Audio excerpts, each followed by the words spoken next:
Hello, hello, and welcome everybody. JB here with JB's RCs. Thanks for stopping by. Got another fantastic running video for you today, as promised. Got my second run on the Redcat Ascent 18. One of my first ever of the micro crawlers. Not really into these. Just kind of saw this one at the price point that it was, and everybody was saying how good it was. I figured I'd give it a try. So first run, if you haven't seen already, I just did a few little moving modifications where I moved the battery to the front of the truck there and moved the ESC down where the battery was in the center. Made a small difference as I could see.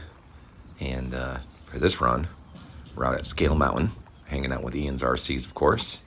And I got some brass 1.0 bead locks on there and some upgraded tires.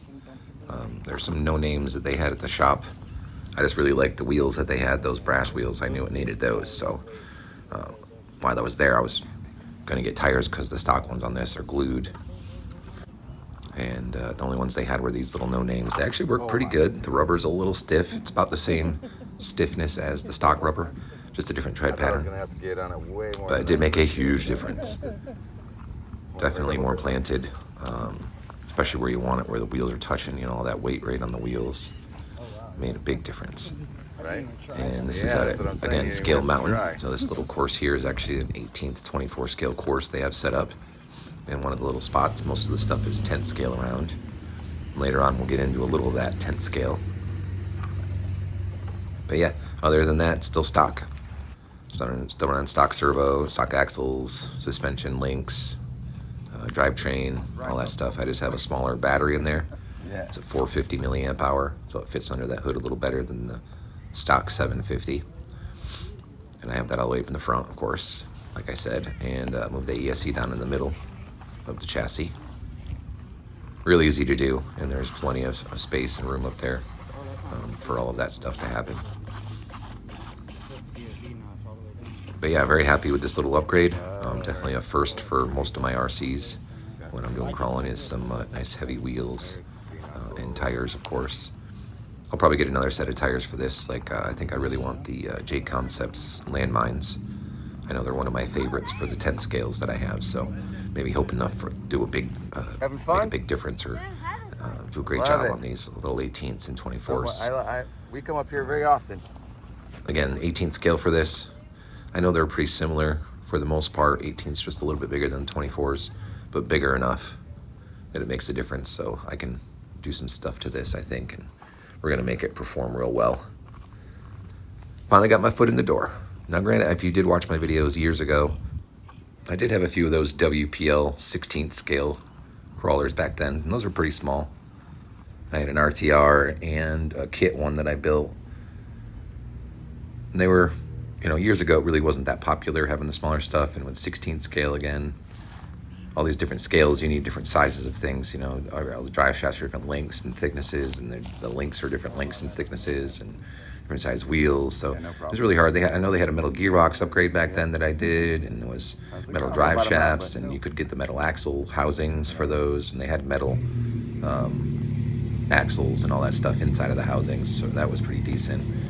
Plastic gears on those, there was bushings instead of bearings. So everything now is all bearing and stuff, which is much better. They've just really come a long way, and they're so much more popular now that there's just so many more upgrade parts, especially for these smaller ones. Such a popular thing nowadays. I can see the appeal. Super easy to carry, super easy to take with you and go places with. I have my 10 scales, and I have to have a big wagon to put all the stuff in, and the trucks themselves. I mean, unless I just did one or two maybe. These 18s, I could probably bring 10 of them with that wagon easily, and my cooler and everything else all in the wagon at once, where I usually bring only 3 or 4 of my 10 scales. So I can definitely see the appeal. Also, you can find easier spots. I mean, you could just take it on your desk at your house and drive an 18th scale around and make it look cool. Drive it over the mouse and the keyboard and, you know, pad of paper and some pens, you know, it would look pretty awesome. Or a 10th scale, that wouldn't look so awesome. So definitely see the appeal for the smaller scales, and now I'm into it. Like I said, foot in the door. So we'll see where it goes from here. But thanks for watching, you guys. I hope you enjoy the rest of the video. It's almost over, a little shorty. We're already on the 10th scale stuff. We've moved on past that little 1824 scale. And I will say the 10th scale was definitely much harder. Just the placement of the wheels and some of the angles and stuff were a little bit more difficult. We made it happen though. But yeah, thanks for stopping by. Go ahead and like, comment, subscribe, smash that notification button, of course, if you want to. And anybody who already has, I really appreciate it. Thank you so much for all the support. And I hope you guys enjoy the videos. A lot of work goes into recording these and a lot of extra stuff that I have to take with me when I do go traveling, which I do every time I go. Oh, you're good, you're good. There's nothing around me that has this cool stuff. It's at least an hour away for everywhere I go. Plus the time to edit, throw the voiceovers and all that kind of stuff in there. I used to do music, but I kept getting copyrights, even though it was little stuff that I made off of apps myself. I guess just even the tones that I'm using were copyrighted, so no more music for now. We'll figure out something maybe, just so I don't have to talk as much and annoy you guys. But yeah, thanks for watching. Enjoy the rest of the video, and we'll see you next time. Get out there and have some fun.